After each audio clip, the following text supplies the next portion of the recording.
Este espacio hablamos con frecuencia sobre la situación de las pensiones en el país, que es delicada, y hemos alertado en diferentes momentos de la falta de interés o atención que han puesto los candidatos a la presidencia en el tema. Hoy tenemos un experto entre nosotros para hablar de esto. Me refiero a Pedro Vázquez Colmenares, socio director de Marpex Consultores, empresa especializada en consultoría sobre pensiones, salud y soluciones empresariales de alto impacto para el sector público. Pedro, bienvenido al programa. Muchas gracias por estar con nosotros. Gracias a ti, Pascal, por la invitación. Bueno, Gracias, y le he pedido a Ángel Verdugo que se quede con nosotros. Ángel se ha vuelto un especialista en el tema, lo ha abordado en diferentes ocasiones en sus columnas, aquí en su comentario con nosotros, y creo que Ángel y yo coincidimos en que este es un tema fundamental para la agenda pública, al que se le pone muy poca atención, porque como no hemos llegado todavía, con frecuencia lo decimos, Ángel, hasta que no llegamos a un punto de diluvio en el país, no atendemos las cosas. Absolutamente. ¿No? Y creo que el tema de las pensiones es un perfecto ejemplo de esto. Gracias por acompañarnos. Gracias por la invitación y compartir con Pedro, que además recomiendo a todos aquellos que busquen, a ver si lo capta la cámara. Este es no un libro, es un librazo, un estudio completo sobre el problema de las pensiones en México, de la próxima crisis. Yo sinceramente les recomiendo este libro de Pedro, Siglo XXI, Pensiones en México, Pedro Vázquez Colmenares. A ver, Pedro, cuéntanos, ¿qué te ha parecido? Pues yo digo que la ausencia, pero a lo mejor no he puesto suficiente atención, pero te hago la pregunta, la ausencia del tema en la discusión pública durante la campaña presidencial en México 2018. Sí, coincido contigo en que ha estado ausente en las campañas y quizá porque el tema de reformar la seguridad social hacia adelante y de que se le dé sustentabilidad hacia el futuro no es un tema demasiado sexy para las campañas políticas. Tiene su dificultad de comunicación y los candidatos han estado pues más centrados en otros temas mediáticos. Pero a todos seguramente les preocupará cómo cumplir las ofertas de campaña que haya hecho el ganador o ganadora y con qué recursos lo van a poder lograr. Y la noticia es muy incómoda, porque este año el gobierno federal, únicamente a nivel federal, se está gastando más de 800,000 millones de pesos en obligaciones pensionarias. Eso, comparado contra los presupuestos de la UNAM, que es de 36,000 millones, o del Seguro Popular, que es de 70,000 millones, es una cantidad enorme. Entonces, y ese gasto, el de pensiones, según los propios criterios de política económica de Hacienda, es el único que está creciendo en términos reales en el país. ¿En términos geométricos? Entonces, está creciendo más de 10% al año. Sí. Nada está creciendo más de 10% en la economía. Entonces, así que esta gangrena de las pensiones nos está invadiendo cada año más y no se está hablando de las distintas vetas, facetas que esto tiene, tanto sociales como políticas como financieras. Ángel. Yo quisiera, Pedro, que tomando una idea que tú planteas aquí en el libro, de separar la parte de, en este caso, del IMSS o también del ISSSTE quizá, pero separar esta parte de la seguridad social que son las pensiones y crear un instituto o una dependencia del Estado mexicano que tratare este problema y que se englobaran o se buscara englobar todos los sistemas públicos de pensiones del país, que son como 138, de acuerdo a tu última colaboración en este memorándum al presidente que hizo el INCO, donde tiene una aportación ahí, Pedro, que viene a poner al día algunos aspectos del libro. Si pudieras tú dar la idea esta, Pedro. Bueno, el origen de esa parte de la propuesta es que en México el problema de las pensiones no tiene dueño. Nadie es realmente el responsable de que innumerables sistemas municipales, decenas de universidades públicas, la mayoría de los estados y algunos de los sistemas federales y ahora de las empresas sociales del Estado están en crisis en materia de pensiones. Entonces, los tomadores de decisiones, lo que han podido hacer los últimos 20 años es patear el bote y dejar que el que sigue tenga mejor suerte y lo pueda resolver. Y entonces se ha ido creciendo esta bomba de tiempo y esta presión fiscal, que es la cosa más injusta y más riesgosa. Injusta porque las pensiones hoy se están financiando con las aportaciones de todos los ciudadanos que pagan impuestos, aún si son independientes y ni siquiera seguridad social tienen. Y además es pues preocupante porque la liga se está estirando y el gasto está creciendo. Y eso es porque hay un problema de envejecimiento estructural. Cada vez vamos a tener más viejos. Entonces se necesita una cabeza institucional que revise los casos, que genere lineamientos, que tenga dientes para promover las soluciones. Un ombudsman de las pensiones, digamos. No por trivializar la palabra, pero... Pero sí un encargado que tenga el mandato de hacer que las ofertas y las promesas de seguridad social pensional se cumplan. ¿Cuántos sistemas están ya quebrados? Es decir, creo que la última vez que platicamos, me parece que me hablabas del sistema de la Universidad Autónoma de Tlaxcala. ¿Alguna otra? La mayoría a nivel estatal y de las universidades tienen problemas severos o ya, digamos, rojo vivo. Solo hay 5 o 6 sistemas pensioneros en el país que tienen resuelto en el mediano y largo plazo su solución. Esos entraron de fondo al problema y han dado ya un respiro grande. Pero los demás están haciendo pequeñas reformas, bocanadas de aire, que la verdad incluso inmunizan la solución, porque si un gobernador va y le toca algún parámetro y eso sirve por 3, 4 años, en realidad la gente dice, ya se resolvió. Aspirina para el cáncer, ya no me duele. Exactamente. ¿No? Entonces, esas soluciones cosméticas crean muchas expectativas y pocas soluciones. A ver, me interesa estos 5 o 6 casos porque a lo mejor hay una solución que no están contemplando otros y que podría aplicarse, no lo sé, te lo pregunto. Mira, un caso, por ejemplo, emblemático es el de la Suprema Corte de Justicia de la Nación, que tiene para sus trabajadores un sistema fondeado. Ellos hicieron estudios actuariales, vieron cuándo se les iban a pensionar, cuáles eran sus salarios y cómo tenían que fondear la chequera de las pensiones. Lo mismo hace el Banco de México, aunque la gente podría pensar que para el Banco de México es un poco más sencillo. Pero la Suprema Corte no, y la Suprema Corte sí depende del presupuesto que le autoriza el Poder Legislativo. Entonces, hay casos de reformas de fondo. El gobierno del estado de Aguascalientes, para poner un ejemplo estatal, también tiene un sistema mixto con cuentas individuales y unas aportaciones, unas ahorro en las cuentas individuales que valen la pena. O sea, sí hay solución. Sí hay solución. Sí. En el caso del Seguro Social, que es el aparato y el sistema más general, el problema es que las contribuciones son muy chiquitas y los radioescuchas no me dejarán mentir. Los trabajadores solo aportamos en lo individual 1.125% de nuestro salario al mes para pensiones.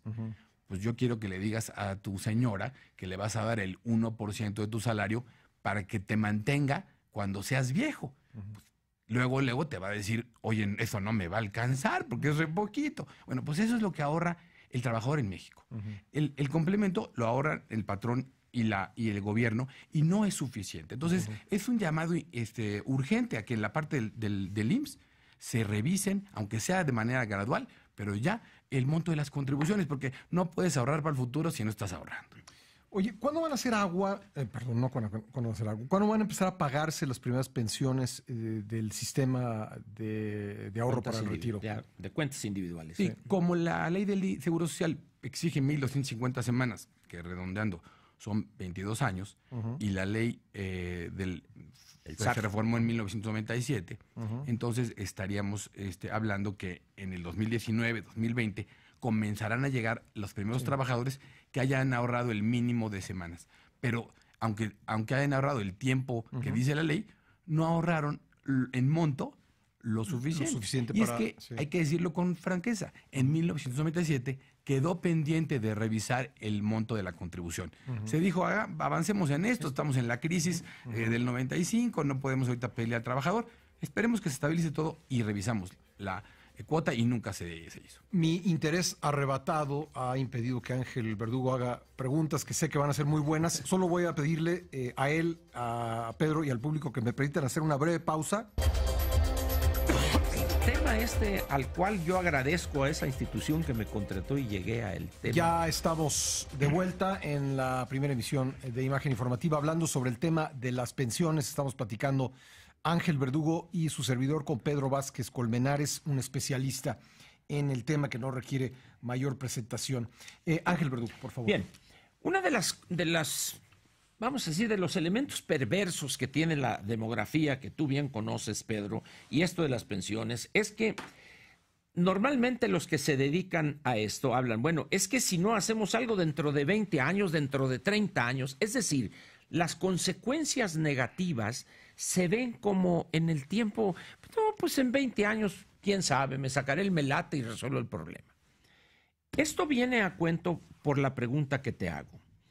Cualquier cambio que hagamos en el porcentaje de aportación del sueldo bruto del trabajador, sus efectos positivos se verían en 30 años, vamos a ponerlo así.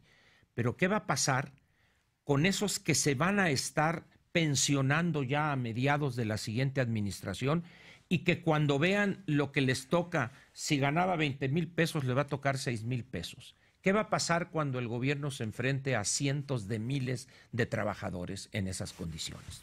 Mira, hay entre 10 y 12 millones de trabajadores que ingresaron al mercado laboral después de 1997. Entonces, solo tienen la posibilidad de pensionarse con el saldo que hayan acumulado. Y si ahorraron un poquito, como tú lo adviertes, pues van a tener un saldo magro y una pensión muy pequeñita, si acaso de un salario mínimo. Pero las propias estimaciones que hace la entidad reguladora y la Amafore es que 7 de cada 10 de esos trabajadores que se van a pensionar a partir del 2019 o 20, los siguientes años, 7 de cada 10 no van a lograr ni siquiera la pensión mínima garantizada. No van a tener una pensión porque no lograron ni el saldo mínimo necesario, ni las semanas de cotización. Eso. La estructura de nuestro mercado laboral hace que no cotices todo el tiempo. Si eres un trabajador del campo, del turismo, pues vas y vienes y entras intermitentemente a cotizar y luego te sales una temporada y te quedas en el mercado informal. Todo eso está minando la calidad de las pensiones y el resultado del sistema de pensiones en el caso del Seguro Social. Otra pregunta relacionada con eso, Pedro. Yo me formé en la generación de los 60, de los años 60. En aquel entonces pensábamos que el futuro iba a ser luminoso por siempre. Siempre íbamos a tener trabajo, siempre íbamos a estar sanos para trabajar y México brillaría en el horizonte como un sol rojo que decían los seguidores del presidente Mao. Sin embargo, al llegar a los 65, 70 años descubrimos que el futuro no era como imaginamos, que estábamos achacosos y que no teníamos una pensión de cierto nivel para más o menos sobrellevar la vejez. Sin embargo, hoy nadie está abocado a hacer conciencia en los jóvenes que están entrando al mercado laboral a los 24 o 25 años, vamos a ponerlo así. ¿Cómo ves eso? ¿Qué habría que hacer para empezar a generar esa conciencia de que hoy, a diferencia de nosotros, tienen que preparar su salida del mercado laboral? Yo creo que una de las cosas que hay que hacer es poner el pilar de la pensión universal en México, para que las pensiones que hoy están costando mucho dinero, casi los 800,000 millones que se decían hace un momento, se repartan mejor y le toque un poco de protección segura, fondeada a toda la población.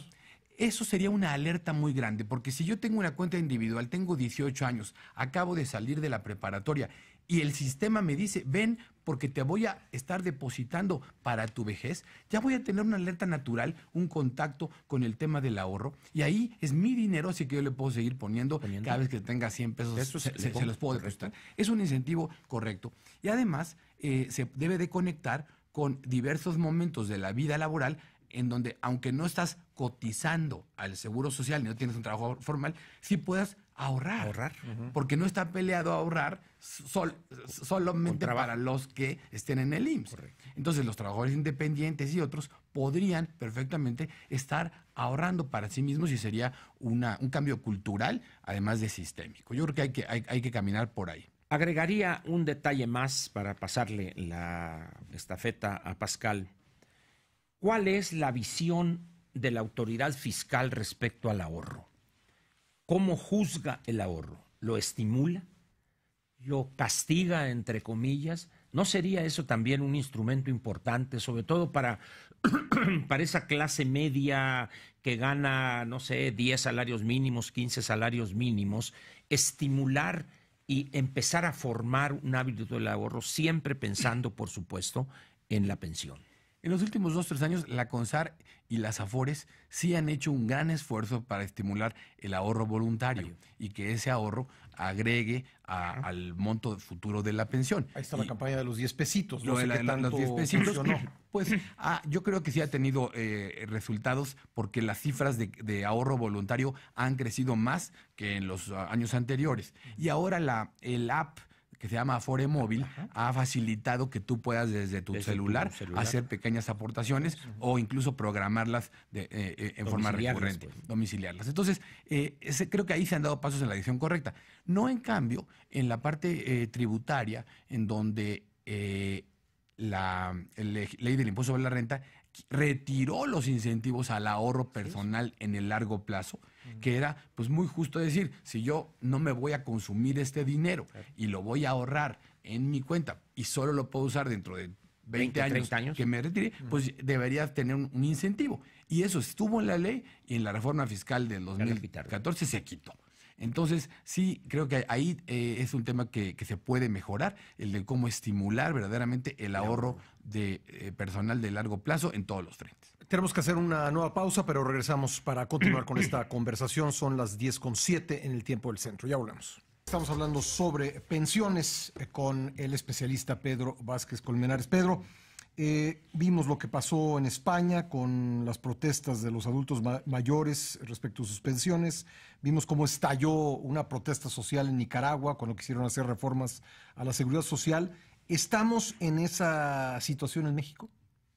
Estamos en una situación donde urge hablar del asunto en primer lugar, que los tomadores de decisiones, los legisladores, los grupos sociales, los sindicatos, todos se responsabilicen de un diálogo constructivo y sí urge que haya un acuerdo nacional. En España hubo un acuerdo después del franquismo para proteger lo que había que proteger y que la democracia incipiente no generara disputas de temas muy torales. Y yo creo que es una lección muy grande que podrían los mexicanos podríamos tener para que haya un pacto político para defender a la seguridad social, para ampliar su cobertura y que no sea la mayor parte de los mexicanos las que está excluido de la protección y para darle sustentabilidad a estas promesas de protección pensionaria que si no van a ser simplemente buenos deseos, pero incumplidos porque no están fondeados. Sí estamos en la necesidad urgente de que esto se revise en el país. ¿Qué pasos concretos tendrían que darse? Es decir,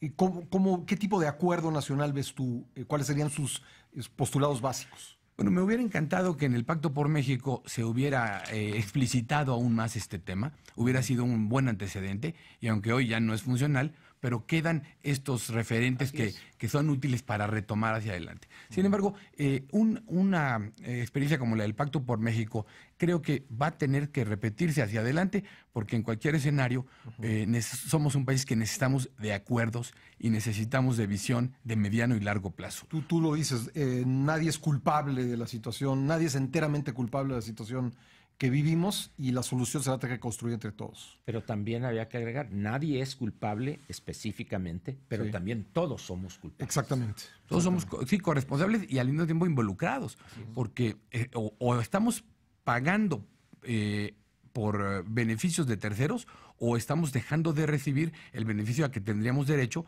como ciudadanos. Entonces, sí se requiere primero una discusión general. Sí. Este programa, ustedes dos que entienden el problema y que lo divulgan, hacen una gran contribución al asunto y creo que, mediáticamente se tiene que saber que hay un problema, lo mismo en pensiones que en salud, y que se le tiene que entrar. Tú dijiste aquí hace un momento que desgraciadamente, el tema de las pensiones es un tema casi de élites.